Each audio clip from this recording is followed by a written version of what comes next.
जय हिंद। पिछले क्लास में हम लोग डिफिनेशन पढ़ चुके हैं। अब हम लोग आगे बढ़ते हैं। इसमें बोडमास का नियम पढ़ना है, फिर आगे भाग का नियम पढ़ना है। जैसे भाग में भाजक क्या होता है, भागफल क्या होता है, भाज्य क्या होता है, शेषफल क्या होता है, ये पढ़ना है। उसके बाद फिर जोड़ सीखेंगे, घटाव सीखेंगे, गुणा सीखेंगे और भाग सीखेंगे, जो कि रेकरिंग का हो। रेकरिंग कहने का मतलब हुआ कि एक ही चीज दशमलव के बाद रिपीट होना अगर शुरू हो जाए तो उसको हम लोग रेकरिंग बोलते हैं।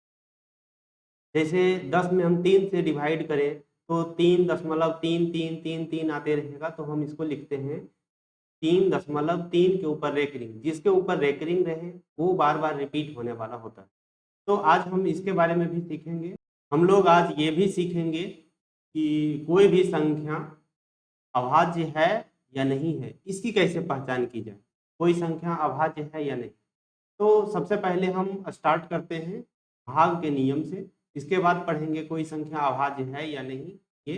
उसके बाद एक बच्चे का डिमांड आया कि सर थोड़ा स्थानीय मान में ये भी बताइए कि जिसका दशमलव में दिया रहे उसका हम स्थानीय मान कैसे निकालेंगे।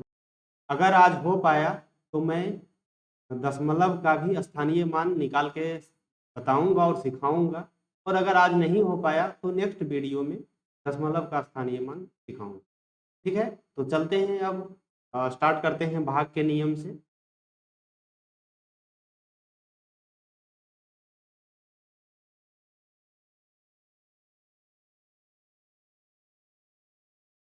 भाग का नियम। तो सबसे पहले भाग के नियम में हमें ये जानना है कि भाग में एक यहाँ पे कोई अंक होता है, एक अंक यहाँ पे होता है, एक अंक यहाँ पे होता है, और डिवाइड करने के बाद लास्ट में एक अंक यहाँ पे होता है। तो यहाँ पे जो होता है इसको बोलते हैं भागफल। यहाँ पे जो होता है उसको बोलते हैं भाज्य। यहाँ पे जो होता है उसको बोलते हैं भाजक। और सबसे नीचे जो होता है इसको बोलते हैं शेष या शेषफल।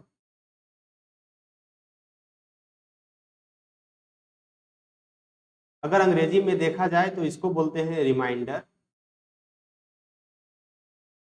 इसको बोलते हैं कोसेंट, इसको बोलते हैं डिविडेंड, और इसको बोलते हैं डिवाइड। ठीक है, तो इसका एक नियम है कि अगर भाजक को भागफल से गुणा कर दिया जाए और शेषफल को जोड़ दिया जाए तो हमें भाज्य प्राप्त होता है। तो इसमें एक ही नियम है, भाज्य इज इक्वल टू भाज्य बराबर भाजक गुने भागफल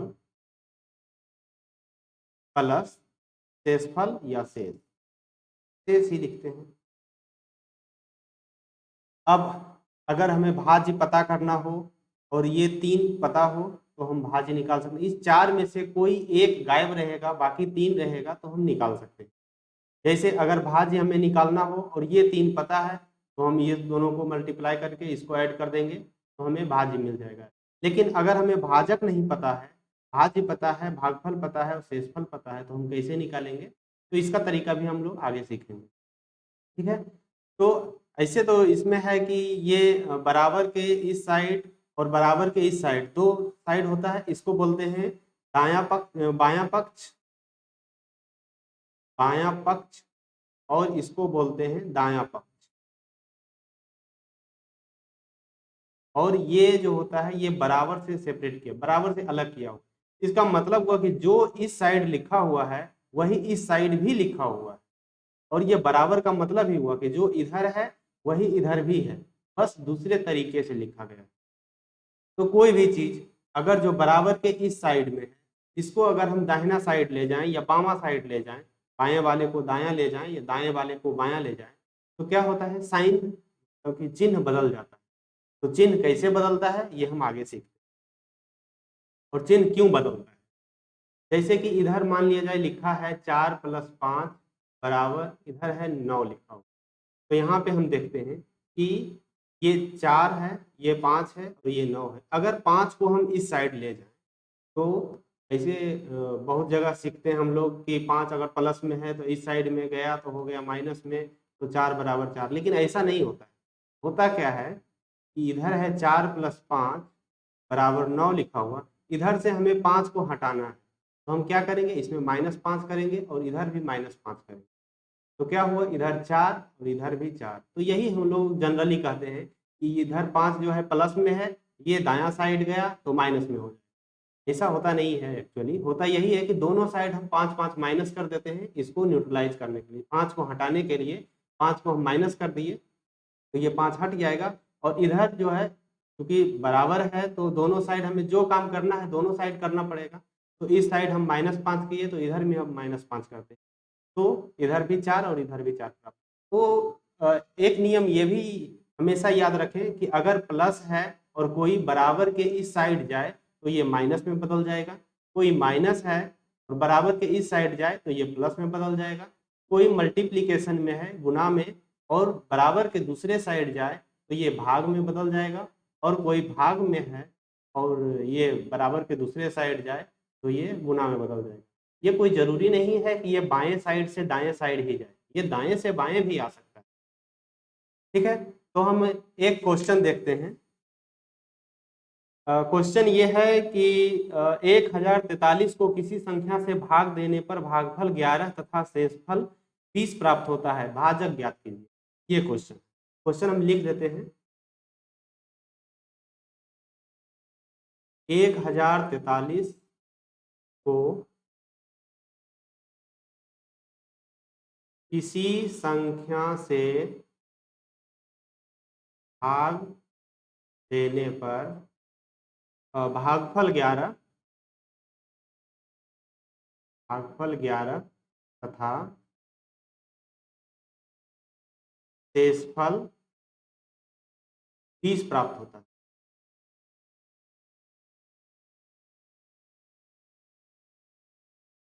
भाजक ज्ञात कीजिए, भाजक ज्ञात कीजिए। सबसे पहले देखिए, हमें वो संख्या दिया हुआ है जिसमें हमें भाग लगाना है, वो संख्या दिया हुआ है भागफल जो भाग देने के बाद आया, और ये भी संख्या दिया हुआ है जो नीचे में बचा शेषफल। हमें पूछ रहा है कि भाजक क्या हो, तो हम लोग को ये पता है भाज्य बराबर फॉर्मूला पता है, भाज्य बराबर भाजक गुने भागफल प्लस शेष। हमें ये पूछ रहा है, लेकिन हमें पता है भाज्य बराबर क्या होता है।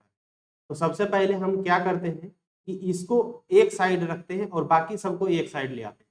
तो हम क्या देखते हैं कि इस तरफ शेषफल है और शेषफल प्लस में है, तो ये बराबर के दूसरे साइड जाएगा तो माइनस में हो जाएगा। तो हम लिखेंगे भाज्य माइनस शेष बराबर भाजक गुने भागफल। अब हमें ये निकालना है तो इसको हटाना पड़ेगा, तो भागफल को हटाने के लिए क्या करते हैं, फिर से इसको बराबर के इस साइड ले जाएंगे। तो हम देखते हैं भागफल मल्टीप्लिकेशन से गुना से जुड़ा हुआ है, तो इसको दूसरे साइड ले जाएंगे तो भाग में हो जाएगा। तो इसको हम लिखेंगे अब भाजक बराबर, क्योंकि भागफल को इस साइड ले आए तो हम लिखेंगे भाज्य माइनस शेष बटे भागफल।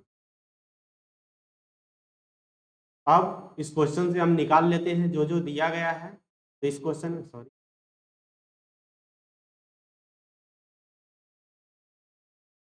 तो इस क्वेश्चन में क्या क्या दिया गया है, इस क्वेश्चन में दिया हुआ है भाज्य कितना है 1043, भागफल कितना दिया हुआ है 11, और शेषफल दिया हुआ है 20।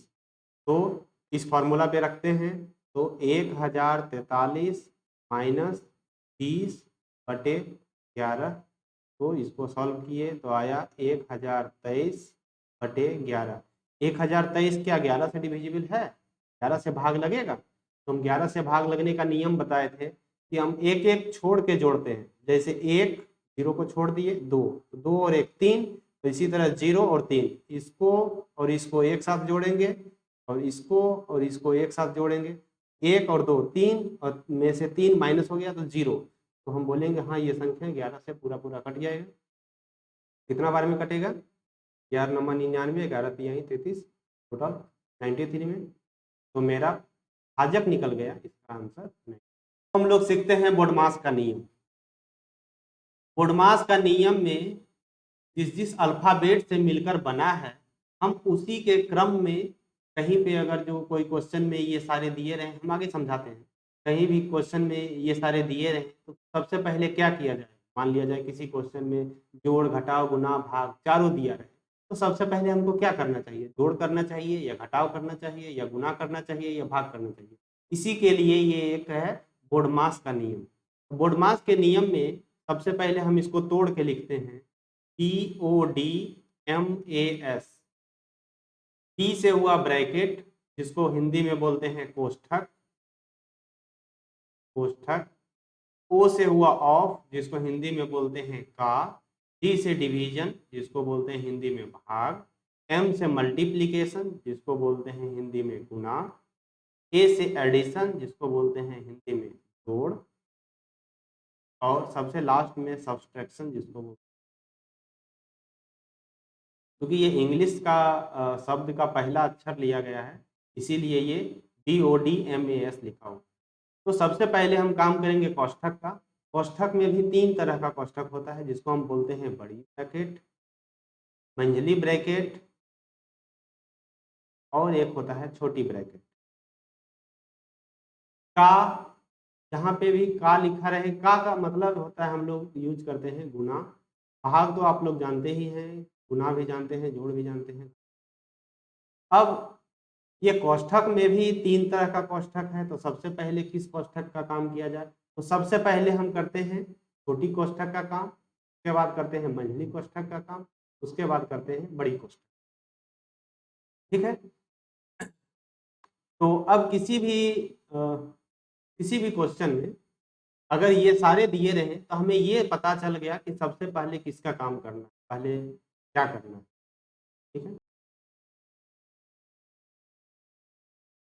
ये बोडमास का नियम समझ में आ गया होगा। अब हम इसका यूज करके देखते हैं कि कैसे इसका यूज किया जाए। तो सबसे पहले हम एक क्वेश्चन लेते हैं। अधिकतर ज़्यादातर पहले शादी विवाह में ये क्वेश्चन पूछा जाता था, 2 जोड़ 2 भागा 2 कितना होगा। तो जिसको ये बोडमास का नियम पता है वो तो इसका आंसर सही दे पाता है, और जिसको पता नहीं है वो इसका आंसर गलत दे देता है। जैसे अगर क्वेश्चन पूछे 2 जोड़ 2 भागा 2 क्या होगा, तो जनरली लोग क्या करते हैं, सबसे पहले 2 जोड़ 2 4, 4 में 2 से भागा दिया तो इसका आंसर 2 बता दिया। लेकिन ये गलत तरीका है, ऐसा नहीं होता। 2 जोड़ 2 भागा 2 में सबसे पहले हम देखते हैं किसका काम करना है। तो हम देखते हैं क्या इसमें कोष्ठक है, कोष्ठक नहीं है, ठीक है, नहीं है तो हटाओ। का है, का भी नहीं है। उसके बाद भाग है, हाँ सबसे पहले हम भाग का काम करें। तो 2 जोड़ 2 में से 2 से भाग देंगे तो 1। उसके बाद भाग के बाद देखते हैं कि क्या इसमें गुना है, जो आया इसमें अब चेक करते हैं, इसमें गुना नहीं है। जोड़ है तो हाँ इसमें जोड़ है 3, और ये हो गया आंसर 3। तो इसका आंसर इस प्रकार से हम देते हैं, इसका आंसर 3 होगा। अगर जो कोई आंसर 2 दे दिया, इसका मतलब उसे बोडमास का नियम पता नहीं है और वो गलत कर दिया। ठीक है। तो अब हम आगे सीखते हैं। कोई भी संख्या अभाज्य है या नहीं है, इसको कैसे पाएं? कोई भी संख्या दिया रहे, जैसे कि मान लिया जाए 63, 63 अभाज्य संख्या है या नहीं, इसको पहचानना हम कैसे पहचानें? इसी तरह 83, 82, 89, ये सारी संख्या जो है, क्या ये अभाज्य संख्या है या नहीं है, वो पहचानना। तो सबसे पहले हम क्या करेंगे कि हम उसका वर्गमूल निकालेंगे। शायद अभी वर्गमूल हम आप लोग को नहीं बताए हैं, वर्गमूल बताएंगे तब ये अच्छा से क्लियर होगा। लेकिन आप लोग वर्ग निकालने के लिए जानते होंगे, तो कम से कम 1 से लेकर 30 तक वर्ग याद रखें, तो उससे आपको बहुत ही सुविधा होगी बनाने। तो सबसे पहले हम वर्ग लिख देते हैं, 1 से 10 तक का भी हम लिख देते हैं। 1 गुने 1 को हम 1 स्क्वायर, इसको हम 1 का वर्ग कहते हैं, 1। इसी तरह 2 का वर्ग 4, 3 का वर्ग 9, 4 का 16, 5 का 25, 6 का वर्ग 36, 7 का वर्ग 49, 8 का वर्ग 64 64, 9 का वर्ग 81 और 10 का वर्ग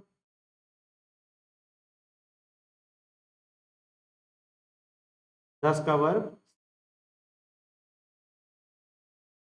तो जब किसी संख्या को हमें चेक करना हो वह अभाज्य संख्या है या नहीं है, तो हम सबसे पहले देखते हैं वो संख्या है कहाँ। जैसे 63 हम वर्ग में चेक करते हैं, ये 63 है कहाँ, तो 63 हमको देखने से ये पता चल गया ये संख्या 49 और 64 मतलब 49 और 64 के बीच में, ठीक है। तो हम इसको लिखते हैं 49 64 के बीच में है मेरा 63। इस तरह से ये हो गया 7 का स्क्वायर और ये हो गया 8 का स्क्वायर, तो स्क्वायर भी पढ़ते हैं, 7 का वर्ग 8 का वर्ग, और इसके बीच में है मेरा 64। तो सबसे पहले हम क्या करेंगे, इस दोनों में 7 और 8 में जो बड़ा है उसको हम साइड निकाल लेते हैं, ठीक। इससे छोटा जितनी भी अभाज्य संख्याएं हैं तो हम लिख लेते हैं। तो 8 से छोटे कितनी अभाज्य संख्या है, 2 3 5 7, ये 4 संख्याएं हैं जो 8 से छोटे हैं और अभाज्य संख्या। तो हम इसी 4 से डिवाइड करके देखेंगे कि ये संख्याएं किसी से अगर जो कट रही है तो ये अभाज्य संख्या नहीं है, और अगर किसी से नहीं कटा और किसी से हमें चेक नहीं करना है, सिर्फ इतना से ही चेक करना है 4 से, अगर इस 4 में से किसी से कट गया तो ये अभाज्य संख्या नहीं है, और अगर नहीं कटा तो ये अभाज्य संख्या। तो 2 से हम पहले इसमें डिवाइड लगा के देखेंगे, तो इसीलिए हम लोग पहले भी भाज्यता का नियम पढ़े।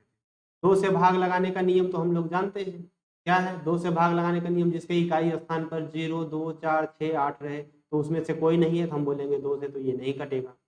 3 से कटने का नियम क्या था, 3 से कटने का नियम था जिसको अंक को जोड़ने पे 3 से कट जाए, तो 100 और 3 9, 9 में से 3 से डिवाइड देंगे कट जाएगा, मतलब ये 3 से कट गया। 5 से कटने का नियम, फिर आगे चेक करने का जरूरत ही नहीं है, अगर किसी एक से भी कट गया तो हम बोलेंगे ये अभाज्य संख्या नहीं है।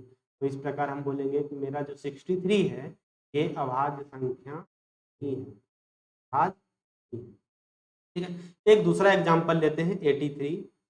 क्या 83 अभाज्य संख्या है, तो 83 सबसे पहले देखते हैं किसके किसके बीच आ रहा है। 83 आ रहा है, सॉरी ये 100 है, 83 आ रहा है 81 और 100 के बीच में, तो हम इसको लिखते हैं 81 100 और बीच में है 83। तो 81 यानी 81 9 का स्क्वायर 100 10 का स्क्वायर, तो इस दोनों में जो बड़ा है उसको लेना है। इस दोनों में बड़ा 10 है, तो 10 से छोटे जितने भी अभाज्य संख्याएं हैं उसको हम लिखेंगे, ठीक है। तो 10 से छोटा अभाज्य संख्या कौन कौन सा है, 2 3 5 7, बस यही है। तो अब इसमें 83 में हम चेक करेंगे 2 से कटेगा, नहीं कटेगा क्योंकि इकाई स्थान पर 0 2 4 6 8 नहीं है। 3 से कटेगा, तो 3 से कटने का नियम था जोड़ने के बाद वो 3 से कट जाए, तो 8 और 3 11, 3 से नहीं कटेगा तो ये 3 से भी नहीं कटेगा।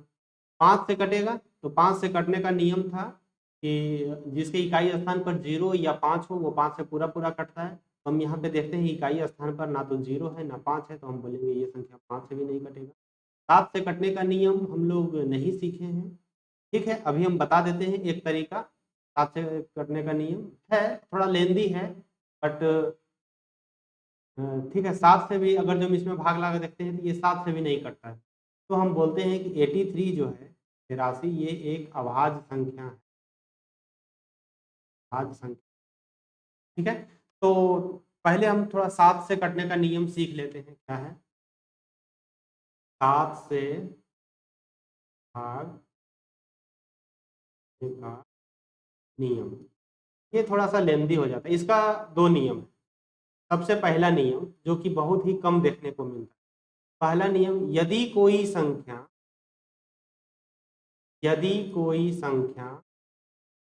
6 बार, यदि कोई संख्या 6 बार लगातार रिपीट हो जाए या लगातार आ जाए तो वह संख्या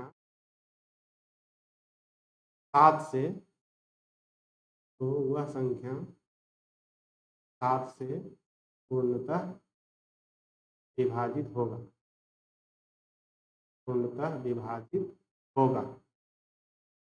ठीक, एग्जाम्पल के लिए हम ले लेते हैं, जैसे 6 6 6 6 6 6 6 बार हो गया रिपीट, तो हम बोलेंगे कि ये 7 से पूरा पूरा कट जाएगा। इसी तरह 2 2 2 2 2 2 ये भी कट जाएगा, 3 3 3 3 3 3 ये भी कट जाएगा। लेकिन अगर इसमें कोई एक चेंज हो जाए, 3 3 4 3 3 3, तो हम बोलेंगे ये नहीं कटेगा। ठीक है, एक नियम तो 7 से ये है, और एक और दूसरा नियम भी है। दूसरा नियम थोड़ा सा आसान है, लेकिन ये बार बार रिपीट करना पड़ता है।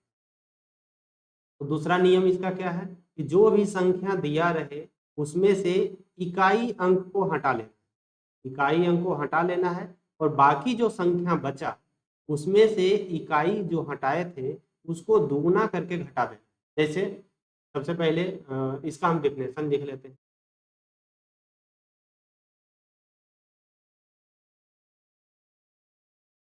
यदि दिया गया संख्या को इकाई हटाने के बाद,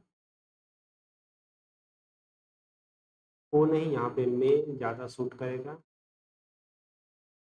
यदि दिए गए या दिया गया संख्या में इकाई हटाने के बाद उसके दुगुने को हटाने पर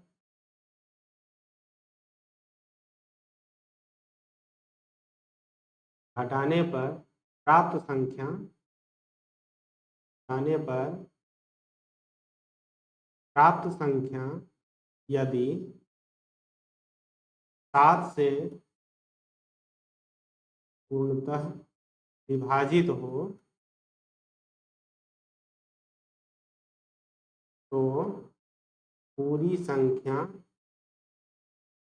7 से विभाजित हो। शायद अभी ये समझ में नहीं आया होगा, इसको हम समझाते हैं। विभाजित, जैसे कोई संख्या है, मान लिया जाए कोई संख्या है 283, क्या ये 7 से पूर्णतः कटेगा? तो हम सबसे पहले इसके इकाई अंक को हटा लेते हैं। इकाई अंक को हटाने के बाद में मुझे संख्या मिला 28। अब 28 में जो संख्या हटाए इसको दुगुना करके घटा देते हैं। तो दुगुना करके 2 हटाए थे, 2 को दुगुना कर दिए तो 4 मिला, 4 इसमें घटा देंगे तो आया 24। क्या 24 मेरा 7 से कट रहा है? 24 मेरा 7 से नहीं कट रहा है, तो हम बोलेंगे ये संख्या भी मेरा 7 से नहीं कटे। ठीक है, एग्जाम्पल के तौर पे हम वही रिपीट वाला ले लेते हैं। मान लिया जाए 6 बार 1 लिखा हो, क्या ये संख्या 7 से कटेगी? हमें ये संख्या चेक करना है, तो सबसे पहले इसमें इकाई अंक को हटा देते हैं। बाकी जो संख्या बचा 5 बार 1, इसमें हम 2 घटाएंगे। 2 घटाने पर हमें प्राप्त होती है 9 0 1 1 1, ये संख्या प्राप्त हुई। क्या ये संख्या 7 से कटेगा? तो फिर से इसका हम इकाई हटाते हैं, तो क्या मिला 1 1 1 0, और इसमें 18 घट जाएगा, 9 दूनी 18। तो 18 घटने के बाद यहाँ पर जो प्राप्त हुई संख्या वो कितना हो रहा है? तो यहाँ पे हम देख रहे हैं 10 में से 8 गया तो 2, यहाँ पे बचा 10 में से 1 गया 9, और यहाँ पे 0, यहाँ पे 1। ठीक है, क्या अब ये संख्या 7 से कटेगा? फिर से इसमें हम क्या करते हैं, इकाई घटा करके, इकाई हटा करके इसको हम माइनस कर देते हैं, तो ये संख्या आया तो 5। क्या ये संख्या कटेगा? फिर से हम इसका 5 हटा देते हैं और 10 में से माइनस करेंगे, 5 दूनी 10, 0, तो 0 तो 7 से कट जाता है, तो हम बोलेंगे कि ये संख्या जो है, दिया गया संख्या, ये भी मेरा 7 से पूर्णतः विभाजित। ये इसीलिए हम बोले लेंदी है, क्योंकि अगर जो बहुत बड़ा संख्या दे दिया जाए तो हमें बहुत बार ये रिपीट करना पड़ेगा। और यदि छोटा संख्या है तो आसानी से, जैसे 14, क्या 14 7 से कटेगा? हमें पता है ये 7 से कटता है, फिर भी हम चेक करते हैं। तो 14 1 में हम घटाएंगे कितना? 8, 1 में 8 घटाए तो आया -7, तो -7 तो 7 से पूरा पूरा कट जाएगा -1 बार में, तो हम बोलेंगे कि ये संख्या भी 7 से कट जाएगी। इसी तरह कोई भी संख्या को हम चेक कर सकते हैं। ठीक है, तो ये हुआ 7 से कटने का नियम। तो पिछले जो क्वेश्चन था इसमें ये संख्या 83 जो है ये 7 से कटेगा या नहीं, देख लेते हैं नियम से। 83 में हम 3 हटाएंगे और इसमें दोगुना करके घटा देते हैं तो आता है 2। क्योंकि 2 7 से नहीं कटेगा तो हम बोलेंगे कि ये संख्या 7 से भी नहीं कटेगा। ठीक है, 7 से नहीं कटेगा तो ये 83 जो है यह एक अभाज्य संख्या। ठीक है, ठीक है, तो आज के लिए बस इतना ही। मिलते हैं अगले वीडियो में। सबसे पहले अगले वीडियो में हम लोग सीखेंगे स्थानीय मान, जो कि दशमलव में दिया रहे उसका हम कैसे स्थानीय मान निकालेंगे। उसके बाद और भी कुछ आगे सीखेंगे। ठीक है, तब तक के लिए गुड नाइट।